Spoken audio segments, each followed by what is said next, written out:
Gear up, because this is the Fuel Your Marketing podcast, designed to accelerate sales and grow your business. Let's welcome your host, Arti Sharma. Hey, welcome back to the Fuel Your Marketing podcast. Today I have an incredible guest who needs no introduction in the GTM space. He's a true GTM pioneer, co-founder of Terminus and co-founder of GTM Partners. I'm sure by now you've guessed it. So if you know anything about ABM, you know Sangram Vajre. His journey is truly inspiring. We're going to unpack a lot of lessons that he's learned along this journey and evolution of go-to-market, where AI is taking us. So can't wait. Sangram, welcome to the show. Excited to be here, Arti. I remember meeting you at the event we were doing. I think it was in Atlanta. Yeah, and you and your crew was there, and then we just connected, and it just felt like, yeah, we were meant to do some work together, and then it has been a great partnership ever since. Yes, I'm very excited about where we are going, Measure Marketing and GTM Partners. As you know, we're the part of your ecosystem now, so very excited to create more impact, more revenue for scaling organizations. Thank you again for including us in that. So Sangram, this is going to be a powerful episode, not just for our listeners, but for me as well. I really want to understand, and learn more from you, your journey. So why don't we start there? I mean, it's not been nothing short of remarkable, right? For me, when I look from the outside, I'm like, there must be a lot of struggles, a lot of areas that you have gone through, a lot of pain, sweat, and tears. So I'd like our listeners to know all about it. And moving to a different country must have its own, areas of growth. From there to leading charge at Terminus and now GTM Partners, what has been your journey like? Talk to us Man, about that could take the whole hour. So we'll see how far and deep we go on it. And I'm an open book, as you know. So a lot of what I do, I share pretty openly and just let people engage with that, because I think we all have our own struggles, and we have all of our stories. And one of the greatest joy that I have learned to rely on more than anything is just documenting it, because it's super cathartic. And I think, just in this two minutes of our conversation, if anybody can take a takeaway from all of this, is document it. And you may never share with the world, but just document it for yourself, because when you go back and look at it, it's a very cathartic feeling. And it's important for you to know your journey along the way. So for me, grew up in India, and I came here when I was 25. We just literally had $350, and my parents would have taken a loan for the first semester, and we had to figure out how to pay them back. I had to figure out how to pay them back, and definitely didn't have any money for the next semester or anything like that. So I remember this really interestingly, where literally the second day when I was here, I think it was in May, I was just going from department to department to see if I can get assistantship, because I needed to get a job ASAP for living and all of those things. And I haven't even attended a single day in the college. I don't even like, my accent was way thicker than it is right now. And the whole Alabama, it's a different culture and different language of English in many ways. And if people have been there, know what I'm talking about. And so I would never forget this elderly lady. I was going and having this conversation with her because they needed some help.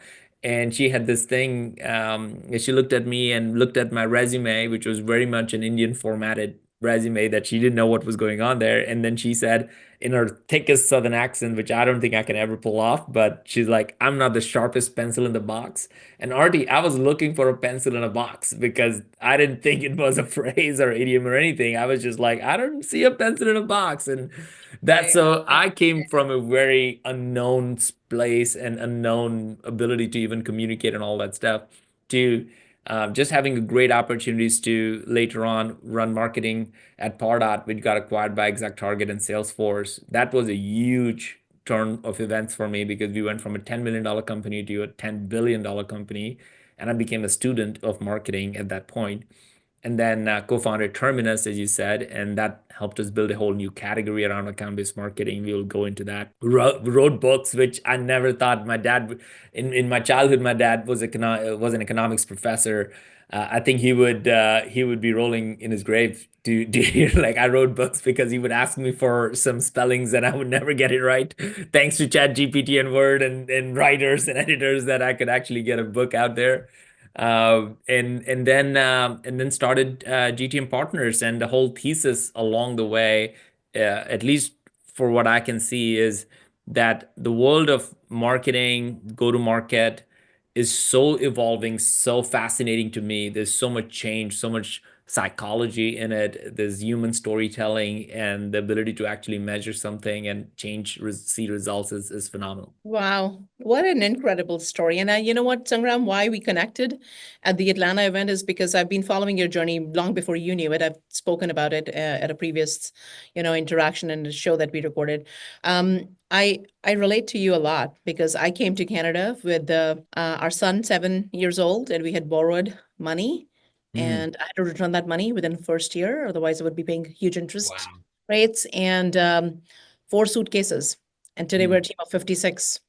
I worked through my corporate life, going through a whole lot of everything that you went through, similar to Yeah. that. I was Yeah. even one of my colleagues would send me my emails back and say, "Hey, by the way, this is a grammatical typo in there, and there's the comma missing out here." And I was like, "Oh my gosh!" So of course, and up until recently, I was actually 4 years ago, I was keynoting, and somebody came to me after the keynote and said, "Hey, where do you get your accent from? It's not American or Canadian." I'm Yeah. like, the same place where the CEO of Google gets it." That was my answer. Yeah. Yeah. Yeah. And you know what? The world is we're in a global village. I don't know if we should be having this conversation, but that is the reality, right? Yeah. But I think we need to all come together as one unit. We talk about alignment a lot in marketing. I think the human alignment. But your story, what it tells me is it's a story of resilience. It's a story of grit, and I relate to it because that's what the only story we could tell, and tell people that, if you have it in you, you want to really, have a purpose, and you want to make it and do something for the mankind, marketing or any whatever your purpose may be, not just marketing. I think building something from the ground up, especially in the marketing world, agency world, if you're creating a new category, requires not just vision, but also the ability to adapt. And Yeah. besides that, resilience and grit, right? So I Yeah. think you adapted to, in this is home for us, right? Canada, US. So we've adapted, Absolutely. I and you have remember done it. with this, yeah, this was really interesting. I remember already, I think last year when I made a trip to India and I actually came back, I came back to Atlanta airport and literally said, without even knowing, "Oh, I'm glad I'm home." And I just took a minute for me, wait, what? What just happened? So, because I've been here for 25 years and my first ticket, my first job, my marriage, kids, everything is here. So I don't know any other This is way since home. yeah, Yeah. this is home. So Yeah. but it Likewise. was crazy to kind of think. I used to say I'm gonna go home, and now I say this is home, and it's This is just real. home. So true. I go for 2 weeks and I'm like, okay, gotta go home. 23 years. Yeah. Well, so it's about the defining moment. What was the defining moment when you were building all of these different businesses, being part of these amazing organizations? When you said in your journey, where you knew that you are on the right path, what was that? And when was that? There were few defining moments. One defining moment was at Salesforce when I was running marketing for Pardot, which is one of the big fastest growing business unit at that point, marketing automation space. And the head of sales for our business unit came to me and said, "Sangram, we need more leads." And I was like, "I just delivered you like I think 13 or 15,000, like a record number of leads in that month, and we high fiving our team is high fiving and all of it. This is like 2021, 2011 or something, right?" Oh, And he's like, "No, Sam, you don't understand. I need more leads." And I was just forcing this question of like, why? Why do you need more leads? Because didn't we just give you a lot of leads? And he literally told me like, "All right, dude, I don't know how to say it nicely, so I'm just gonna say it. I need more leads. It's your job to give me leads. That's what you're hired for." And that wow. was a moment when I realized I'm a coin-operated lead machine. I'm not a Mm, marketer or I'm not all these things that I'm thinking about myself. I'm literally a coin operated lead machine. And that led me to figure out what's next. Like that's not what I ever imagined myself to be. So that literally led to the founding and building of Terminus because the account-based marketing was the pain that I was having was like that moment I realized that marketer should have a better role in the organization than a coin operated lead machine, and I don't want to be and be part of treated differently. yeah that story. So I wanted to change the story, change the narrative, and that's what led to like, well, what if it was account based where we are focused on accounts, like sales are actually closing accounts, not leads. then it led into like, well, why is it that we are talking about always the leads? Why not accounts, and why not pipeline, and why not velocity, and why not expansion? Like that led to the whole account base. So I just went and started talking about it, writing about it every day until it became a thing. And to your point of grit and everything, Arti, I think most people think in days, and I used to do that. Now I think in decades. Mm, Anything that you do, love it. if you don't put a decade in, you really shouldn't have the right to talk and tell anybody else about it. So I Mhm. feel like I just put a whole decade. If anybody looks at my history and say I've put a decade in talking about and figuring out and working on and building marketing, ABM, like all of these things that leads to what I get to do now. But Mhm. most folks, I feel like they're looking for this instant gratification. And like 1 week, I posted on LinkedIn 1 week. Why is it not going viral, right? Or I'm doing this, and why people don't get it? No, you literally have to think in decades. I agree, and I love that because I always say, if you're changing the vision or changing something within your industry, within your company, it's like steering that ship.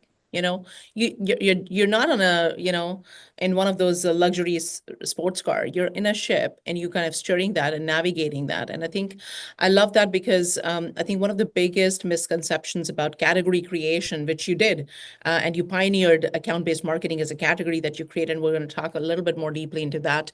But what is more, it's not about the product, right? As you Yeah. said, it's about that movement. It's about, the many brands are trying to force that category before the market is even ready for it. They want to own the space without having to do the work, as what you're saying. Yeah.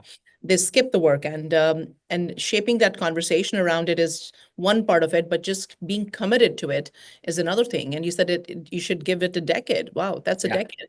And when I Yeah. look back, ABM, it has been a decade. When which year did you found Terminus? 2014. So it was 20. So it's been 2014, more than a decade. And more now, than a decade. I, Yeah. trust me, as an agency, I sit in boardrooms where people are still, Asking. Yeah. rolling eyes, and they're like not understanding the full ABM as a strategy. And they're kind of probably, even if they're doing ABM, they're doing it as part of a siloed function somewhere in the sales or marketing, that they're like talking to each other, but they're not thinking of ABM from a revenue engine standpoint or from a complete buyer journey standpoint. Yeah, they're not. And it's so interesting. LinkedIn just pinged me and said and shared that there are over 70,000 people who have taken my LinkedIn course on ABM and GTM, which I just did that out of because they reached out and they said, "Can you write about this?" And I've been Yeah. writing so much. They're like, "Can you do a course?" So I did a course, and the idea that there will be like 100,000 plus people who would have been taking the course from all over the world would I wouldn't have planned that. And a lot of times people spend too much time planning. Well, let's everybody talks about let's start with the end in mind, and a lot of times the end in mind we can misconstrue for financial gains or any of those things. But when you the journey is really the fun part of it. So if somebody would have said, hey, you're going to create a course that 70,000 people would be taking it, and you'll be crossing 100,000 next 3 to 4 months, I would probably have never done the course, because I would have been so focused on making it perfect, making it right, making it all the stuff. Or if somebody would have said, hey, you're going to go build a category, I would have never done it. I literally I've had this conversation yesterday with the CEO. I want to build a category. I'm like, don't do it. Like that's my first response to them is like, no, you did it. Like, tell us how to do it. And I'm like, no, are you willing to spend a decade on that? Like, think about Brian and Dermesh with Mhm. HubSpot. Like, they are Yeah. still doing that, right? Yeah. Mark Benioff at Salesforce still doing it. So Nick Mehta at Gainsight, he's still doing it. So you really have to have a decade mindset if you want to get behind something and recognize that you're not going to move around and stay on that vision. It has to be that big and that passionate about that vision, that you just wake up every day excited about that one thing for a decade. And that's hard, Mhm. Artie. That's I think hard. I'm That's a curious mindset, what you resilient think. mindset. Yeah. That's a resilient mindset. And that's why I say there needs to be grit, because there'll be so many times, so many days, so many moments. There'll be so many detours you'll be forced to take, and you would feel defeated. I mean, I've been running this agency for 16 years. I know what it takes. There have been days when I'm like waking up and I'm like, what the hell am I doing? Yeah. And why am I doing this? And then you go back to, as you said, document it. Then you Yeah. open those journals that you write, those journals. At least I write journals and I document it, and I'm more analog. And I'm like, oh, this was a great day. I got to go Yeah. back and file that. And this is what my purpose is. So you go back to your vision, you go back to your purpose. And I think that's what it is. And what I'm, for our listeners, if you're losing track of what we're talking about building a movement, making it bigger than just a tool. And we're talking about category building requires a whole lot of grit, resilience, vision, clarity, and focus. And then you can have those 70,000 people on your course. And to wrap it up, I'd say it's about initiation, which gets inspiration. That's a quote that I always remember. Every time I'm procrastinating, initiation gets inspiration. And I think that's what, for me, is the biggest, way to kind of keep moving, keep going. And I see this with companies trying to position themselves today, right?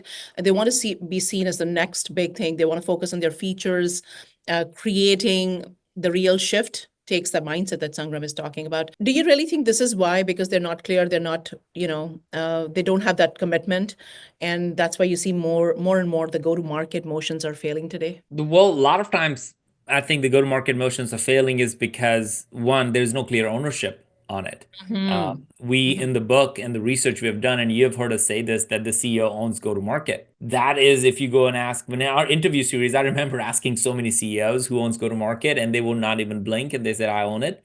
And then we go and talk to the CMO, CROs of those companies as part of the research we were doing. And they're like, well, I think I own some parts of it. So there's just this unclear understanding of it. And that's one of the big thesis and big thing that we have been trying to do for the last 3, 4 years is clarifying what it means to own go to market. And a lot of CEOs are feeling, man, I'm overwhelmed. I can't add one more thing to my list of things. But the problem is you have such a big list of things is because you don't own it, you're running it. Stop Mm, running it, own it. There's a big difference, own, not run, in a yeah, way. Well, 100%. owning means that you understand and bring the three things that are absolutely something your team is begging for, which is clarity, alignment, and trust. So if you Mm-hmm. can bring ownership that has clarity of like who owns what is the ICP, everybody aligned on that one, what motions we're going to go, why we're going to do that, everybody's aligned, and then and there's trust between the teams, you can move mountains. But if you don't have that, they will make you run circles around you and you're running around them, and then you're in endless meetings around figuring out, well, marketing, give me more leads, sales, give me more deals, like product, give me some thrills, put some Mm-hmm. features out there, right? We are always forcing all these individual things. If your marketing could fix everything, then why would you need other teams? Like just have marketing do it. Agreed. Yeah. Agreed. I witnessed it just about 3 days ago in a 2-day workshop with with the two agencies. We are partners, and we're just, and you know what, the fun part was the CEO, the general manager in that case, because Mm, it's a fintech, large mm, fintech enterprise company, and she owned the GTM mm, overall, and she's brought the team together. We flew down another agency, we worked together, and it was a 2-day event. You know what came out of, and we positioned as a like power of one. The theme mm, of that entire 2-day workshop was power of one, and that's how we roll, because mm. internally we think that, it's about alignment, bringing everybody together. You're not siloed, you're not functioning. So we call it a power of one workshop. And what came out of it was a very interesting conversation I had with the product lead. She's been there with the company for 22 years. They're a fintech software. And this is the first time I felt I was heard. Wow. Powerful. Okay. That is powerful. Okay. We had sales team talking so much, and they were not understanding what marketing is driving. They were talking campaigns. They're not talking about strategy. And they're Hmm. not understanding how ABM could impact account expansion. For them, ABM is about net new. And I'm like, no, no, no. Let's bring it all together. Let's start with your ICP. And they had clarity on their categorization product, because Mm, some people were going in the product route when they talking about search engine optimization. Somebody's talking about categories and somebody's talking about ICP. I'm like, okay, you're all thinking differently. We have to yeah. put it all together. So the first day was tough because everyone was lost a little bit as to why we are doing all of this. Mm, The second day, when we started to wrap up and started to kind of position this entire GTM strategy, they're like, oh, I get it. I love it. I can't wait for it to work. And yeah. everyone was very aligned. So I think um, I'm going a little off tangent here, but you're right. It's about alignment, it's about clarity and that focus. So I will say, and trust. So you said clarity, alignment, and trust. It's CAT. Yep. For Yep. me, The cat. I love the frameworks, the CAT framework. Yeah. Okay. My wife will always say like I bring frameworks in everything, and she's like, not another framework, Sangram. And I like, well, that's the way I can think because and all of these frameworks we talk about, like the operating system, the Move framework, the CAT framework you're talking about. these are there is freedom within all these frameworks, Mm-hmm. where a facilitated process like you're talking about is so important. These frameworks are not meant to be perfect. They're not meant to be exactly taking every exception and all those things. Rather, that will always be there because every business has some nuances.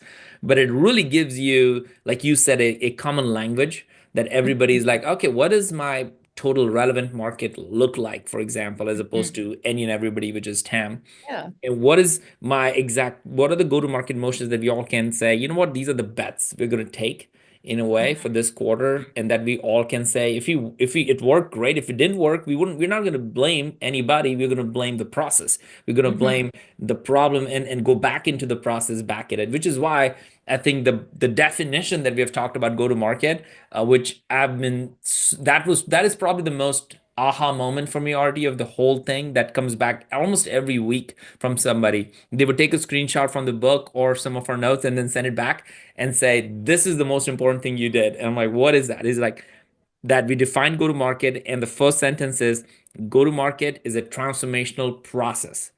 Not a Wow. Yes, it not a is. yeah, not a one and done thing, not a project, not that you go offsite. No, it's a transformational process that takes you on a journey, and you have to keep doing it in an iterative way. So once you do that workshop like you talked about, they Mm-hmm. have to make sure that they stay true to that, and you have to iteratively, as new products get added, new persona gets added, new ways to market is developed, you have to get back to that ICP again and say, is this going to Mhm. work? Yeah, 100%. And I think the biggest challenge that companies do face, Sangram, is that they miss the transformation side of things.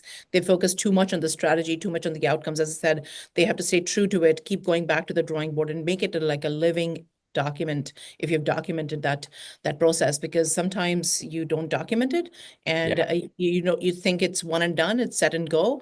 It's not how it is. You have to keep going back to it, and metrics, we'll talk about metrics, and that's why metrics come into play. And I think what we are both talking about is orchestrating that revenue journey. It's not just about the right accounts in the door, or it's not just about that ICP or TAM or TRM, but sometimes you have to go look at those functions, those little parts of Yep. that overall transformation, and then revisit them. So well, okay, we'll shift some gears. You talked about GTM, and so I want to know, after Terminus, when you founded GTM Partners, that's what your, overall transformational journey happened, and you started to say that it's not siloed. It needs to be that overall GTM strategy needs to be talked about. Now that's the movement. You're telling us to shift, and so what was missing in the GTM landscape? Let's dig deeper into Yeah. that. We needed to create this. When did you think Yeah. that we need to create this? And said to Brian and yourselves and said, we got to come in and Yeah. GTM Partners. We do that. Well, so the initial thrust was when the thing I shared with Pardot, the story that happened that made me like, well, something is broken in the marketing sales things. That's what led me to focus a lot more on this ABM idea. And there were a lot of people starting to move in that, so it helped the cat. And there is no such thing as category of one, Yeah, something no, that most people need to, if you are the only one talking about it, it's actually a bad idea because you're either too ahead of time and nobody's going to be there at that on time, board. or you Yeah. are trying to say something that is not resonating. So the best thing that happened was the right time, right place thing happened, where all of a sudden there are all these companies started to talk about it as well, and people changed their company entire messaging to account-based marketing, jobs getting created around ABM, which didn't exist before. So we felt like, all right, this is, but it didn't happen overnight. It took the first 3 4 years was really educating the marketplace that led to it. But along the way, about 2020, I started to look around because by that time we've written 2 books. The Terminus has really grown, and we had the PE acquisition. And I was trying to look around the corners to see what's changing. And what I realized was, while while marketing and sales are starting to work better together using this ABM idea, the customer success team and RevOps was still not in it. The product was still not in the room. And a lot of times the people are making go-to-market decisions with bad fit customers and trying to only focus on top of the funnel without retention and expansion being a big part of it. My whole, and I know you have talked a lot about it as well. The NRR is so important. So as we were building Terminus, I realized that, well, a better business is not top line revenue. A better business is profitable NRR, 120% or so NRR. That makes the business better. I would rather have no new customers, and have 120% NRR, and I'll still double my revenue for the company at least by in 5 years, if not 3.8 years. When you do that math and you start looking at gross margin and profit and you build business like that, you understand that, whoa, that's more important than the top line revenue. So that changed my thinking around like, what is this? Then if marketing and sales is ABM, then what will bring customer success to get in it? What will bring product in it? What will bring RevOps in it? And that's when we started to interview. I literally started to interview, like, I'm going to just go interview the 50 top CEOs out there, like Brian Halligan and others. And the go-to-market themes keep coming around. So that's when we said, well, we're going to write about go-to-market then. Like, go-to-market needs to be the layer above ABM that brings ABM, which is a key part, a big part of a go-to-market. It could absolutely be one of the most important things you do as part of go-to-market, but the why was missing. Everything was what and how. The why was missing. And we think that go-to-market is the why. You're going to decide why you're going to go after this market, why you're going to go after this segment, why that question was still unanswered. And that's what go-to-market was the key area we focused on. I love it, because that's what you're doing. You're tackling GTM holistically, and so are we as an agency. But what you brought in through your GTM frameworks, and when we attended your workshops, I think we were so aligned because as an agency, we also felt that we are in conversations and discovery meetings, there's lack of alignment, and the frameworks and how you've looked at it from a ecosystem rather than just a function. I think that's really been very helpful for us as an agency. I'm sure we're going to piggyback, as you said, it's not a voice of one, it's a voice of many that creates that movement. You got to bring people along to create that movement, make that shift happen. So what would be your advice when companies are struggling with bringing a holistic strategy and they don't know what to prioritize when it comes to execution? Where should they start? Well, one of the best places to start, and before I jump into it, like that's why we love the partnership we have with you, Arti, and with Measure Marketing, because we need agencies who know what they're doing at the operational level, because we operate more at the transformational level where we're helping the executive team think like they need it. But beyond that, they're going to need to implement these things. They need to go take one step further. They need to go through those deep dive 2-day workshops to do it. And that's where you excel. And then you obviously take them even more in depth. It's definitely not GTM. If GTM partners want to be successful, we need every organization, especially in B2B, to be thinking about go-to-market as their key area to focus on. And they're going to need agency like yourself to go and implement that and make it better across the board. And it's much more easier to look at that from that perspective. Otherwise, we'll be just talking in theory, like you are making it in practice. The areas that people find the highest amount of issue when we do advisory work and this transformation work is beyond ownership is clarity. Like that's ultimately comes down to everything. People are just not clear. And it's not because they don't want to be clear. It requires a certain amount of collaboration as an executive team to have that clarity. And the facilitated workshops, like you talked about, and what we do, and in these, that's what it brings. It brings back, like, we don't know if this is going to work, certainly, but at least we're clear about the fact that why we want to do this thing and why do we want to test it. And let's go test this thing. And now all of a sudden, everybody has the energy and excitement to go and do that thing because they felt like, all right, the CEO is behind it. The marketing team feels like they can go do that and they have a marching order for it. And then the sales and CS team feels like they're not going to be thrown with bad fit customers, or they would do the best work. They all feel like they're part of the solution. That's what's missing. A lot of times, all of these conversations, Arti, as you notice, are having it with individuals. The CEO is talking to the marketing, and then the team meeting that happens, they're all just reporting on their metrics on who moved my cheese.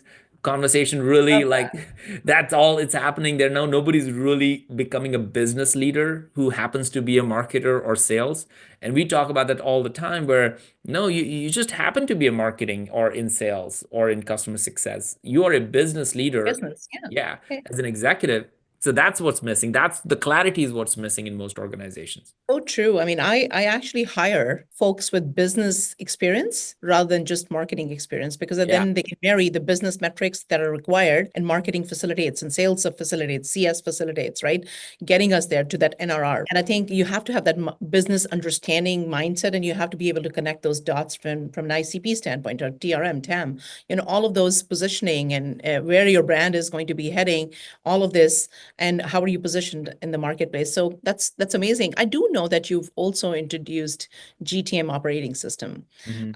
And I think that's a really good segue into the conversation I want to have with you as to why that is such an important thing. Why do you document and why do you ask those overarching questions within that Yes. framework? Because I think that's the ease to the struggle for most organizations. Every time I've introduced those into my conversations, I think things have shifted. The conversations have shifted. The mindset has shifted.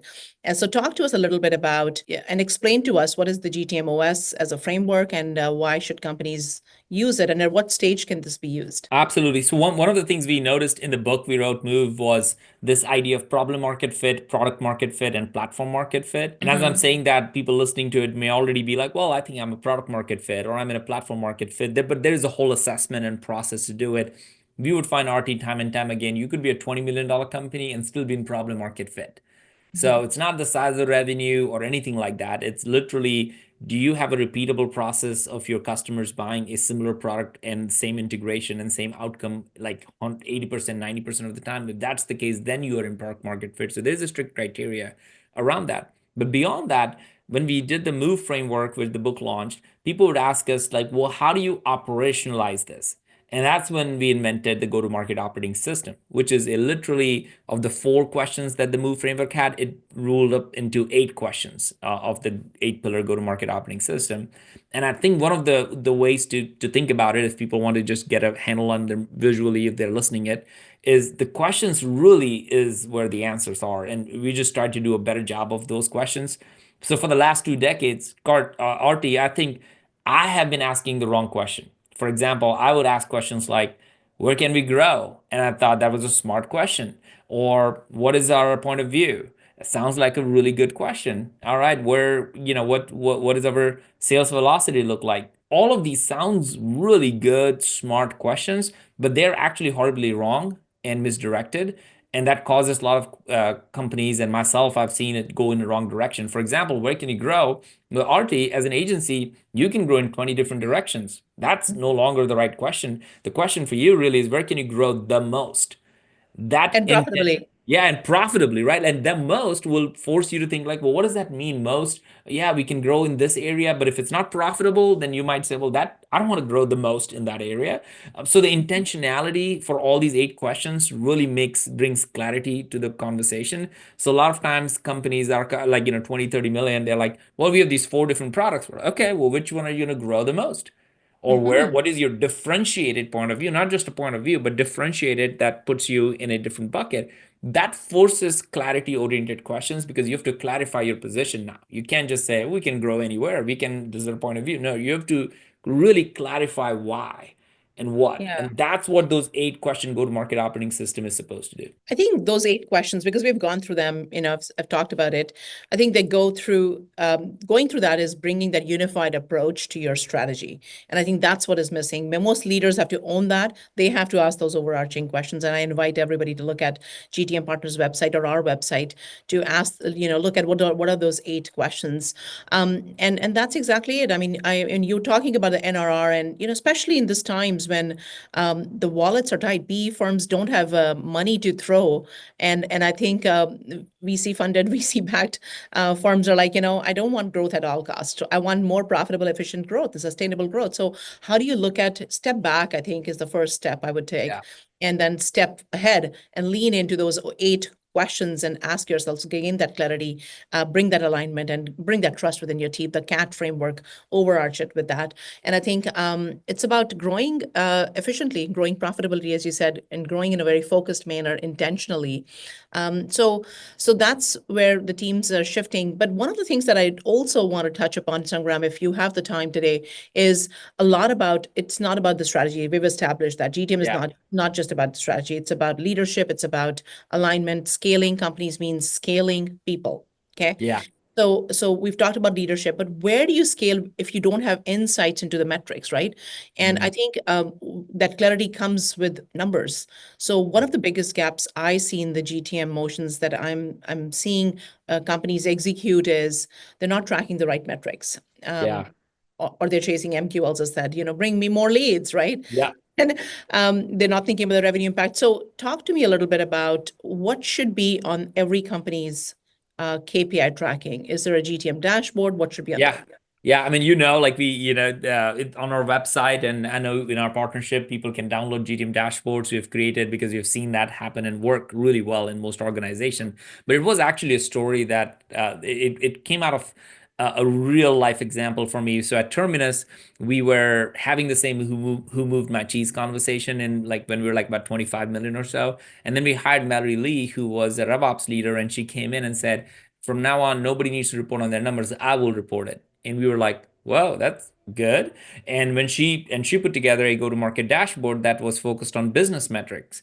And that for the first time, the next week when we came there, nobody had to go and figure out what's in Salesforce. She did that, and then that created that main. And so all of a sudden, I saw a shift in the room where everybody was focused on not where what is, but what are we going to do to improve it?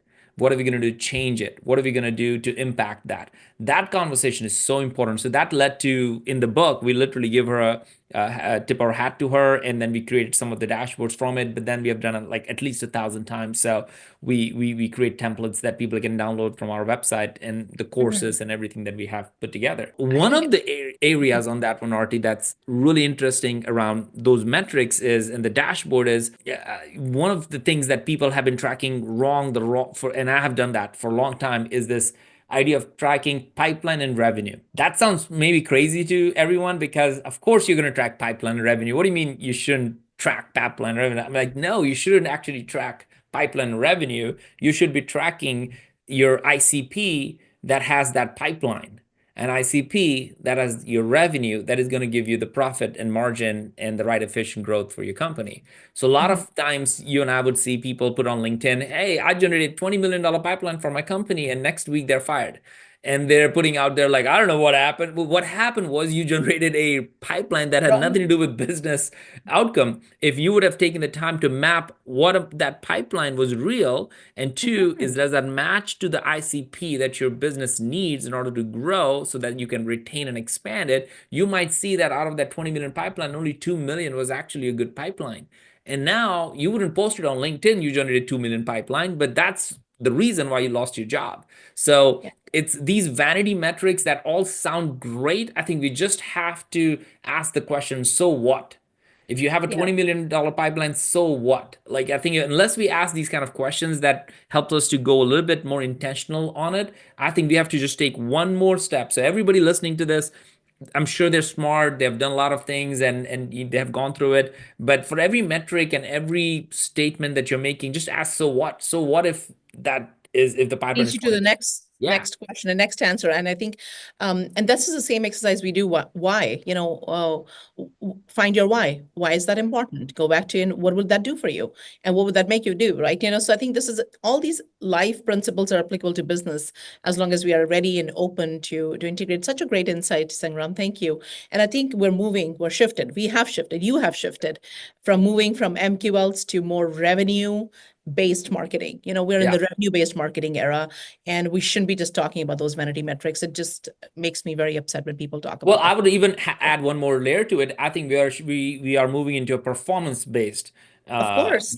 Performance revenue is more of a phrase on that one, because it's not just revenue, because the revenue itself has been tainted negatively because you could actually have bad revenue. And people don't really understand the impact of it. And I'll give you an example of this is as part of building Terminus, we acquired 5 different companies. And so a lot of people don't know that. Like, we just feel like we not only we grew Terminus, but we every time we made go-to-market decisions around, should we build a product or should we buy? And the category started to move so fast that we were like, let's just go acquire a company that does chat, because Drift was happening. So we just acquired a chat company that became part of ABM. Then we acquired an analytics company called Bright Funnel. Then we acquired a data company called Zalotech. So we acquired 5 companies in a matter of 8 years to build our revenue, but also make sticky and all of it. But one of the acquisitions that we did actually was bad revenue for us because they required a level of customization, Arti, on our end, which required us to hire a lot more engineers to help that. And the revenue wasn't really a great offset. It was just pulling on and dragging on behind. And it was forcing us to do just unscalable things that we didn't want to do. So there is something called as bad revenue. So that's why it has to go back to, is this is the right ICP? It has to start there. Better ICP will create better NRR. Better ICP should create better pipeline. And if we can look at a performance-driven pipeline, performance-driven revenue, then I think we're going to look at and be way more critical of everything we do in our business. I'm so glad you're bringing this up because my team's going to be very happy because I didn't bring performance marketing at all in this conversation. We are a performance and demand gen agency, so we definitely focus on revenue at the tail end. So thanks for that shout out, Sangram. I think, yes, we didn't talk a little. I mean, I want to just very quickly touch upon when companies are looking at revenue and good revenue, bad revenue. They're also looking at their ICP and they're looking at land and expand strategies. We talk a lot about time to value, speed to value. Like maybe that's where, your 5 acquisitions came in because you wanted to get to the market faster and that was better to acquire than to build. And I think those are the strategic decisions you cannot make in silos. You have to bring that alignment to make those big strategic decisions also. And I think we talk about our time to value and, creating value when we onboard. But I think we need to talk about creating value ongoing throughout the buyer journey. Okay. And that's where companies need to shift. And those are the conversations that need to happen. But here's what I want to do. Creating that time to value, the time to speed. It would be unfair if we don't talk about the elephant in the room, right? Which is artificial intelligence. And how is that disrupting the marketing, the sales, GTM execution? I would want to talk about that. Where do you see that how AI is changing the overall the way companies should approach GTM strategy overall? Well, I'm definitely getting quoted over and over on this phrase. I assume somebody must have said this before, but looks like people haven't, that AI is the new internet. That's how I look at it. It's like, it's the new internet. It's almost like I take people back and think about, like, just visualize yourself if you were, in the late 1800s or early 19, have had a bunch of horses and you were like the best horseman out there. And you had a barns, you have 1,000 horses because you know exactly how to breed them, what kind of saddle to put on them, then nailing all of that. You figured out a whole supply chain of how do you feed them and clean them, and you hired hundreds of people who did that, and you just have pulled together an incredible process and a system of breeding horses, selling horses, and you just got infatuated with the whole horses thing at the end of the day. And then Henry Ford comes down the road with 4 wheels, and then you're like, oh my gosh, he said all these jobs are lost. And you sit down at your barn with 1,000 people, 5,000 horses maybe, and saying, oh my gosh, all these people, they lost their jobs, and all these horses, what am I going to do with them? And you revolt. I mean, you would say that's crazy. Of course, cars are good. The issue that's happening with people thinking about losing jobs and issues is that people are getting infatuated with their jobs as opposed to falling in love with the customer and their needs. The point of horses was to take you from point A to point B. And horses would do faster than donkeys. And that's why people took horses. And then we had cars, and then we had trains, and then we had planes. And all of that is about the customer from point A to point B. And if you can think about internet in the same way, it's just the new internet. It's literally going to help your customers go from point A to point B faster and better. So it's not something to worry about, but rather it's expected. So get off your horses, whichever horse. You might be on a demand gen horse and say, I'm the best demand gen person. I know exactly how to create a landing page. To like, all right, maybe that stuff can be done now much faster, and get on and figure out what was the purpose of that landing page that actually I can help my customer do better, faster. Maybe in ABM, you could create only a few scaled landing pages, and now you can create 1,000 scaled landing pages, and that will look beautifully well created and had performance so they can have a higher conversion rate, because that's what your customer wants.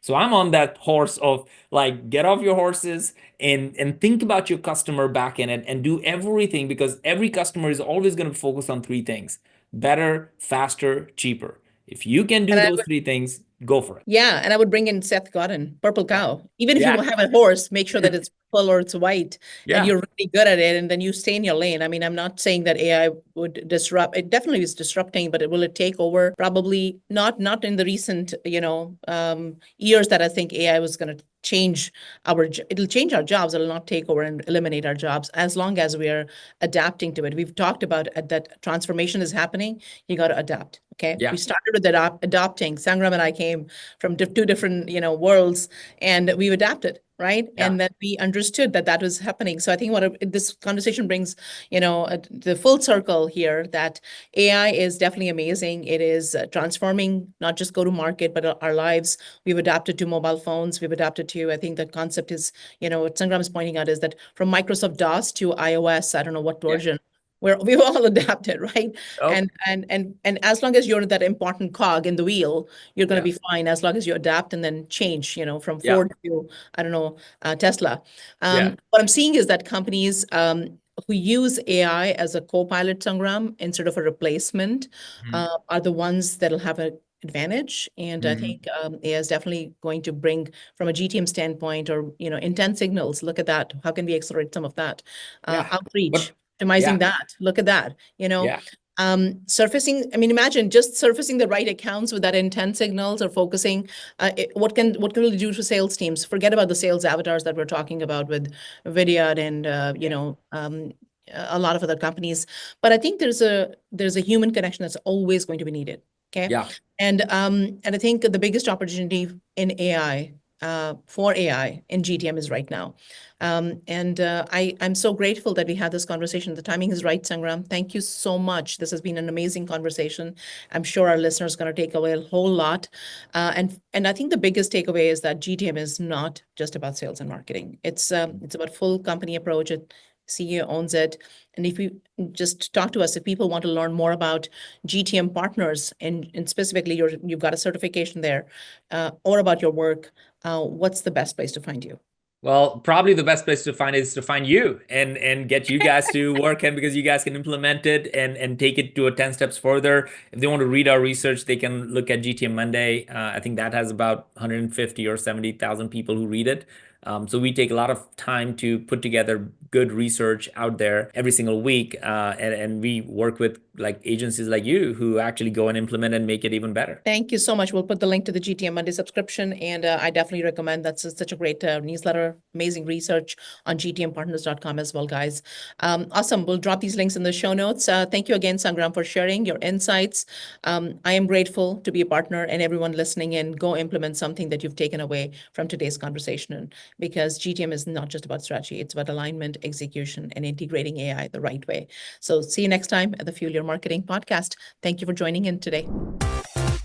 Thank you for listening to the Fuel Your Marketing podcast. For more episodes, visit www.fuelyourmarketing.ca.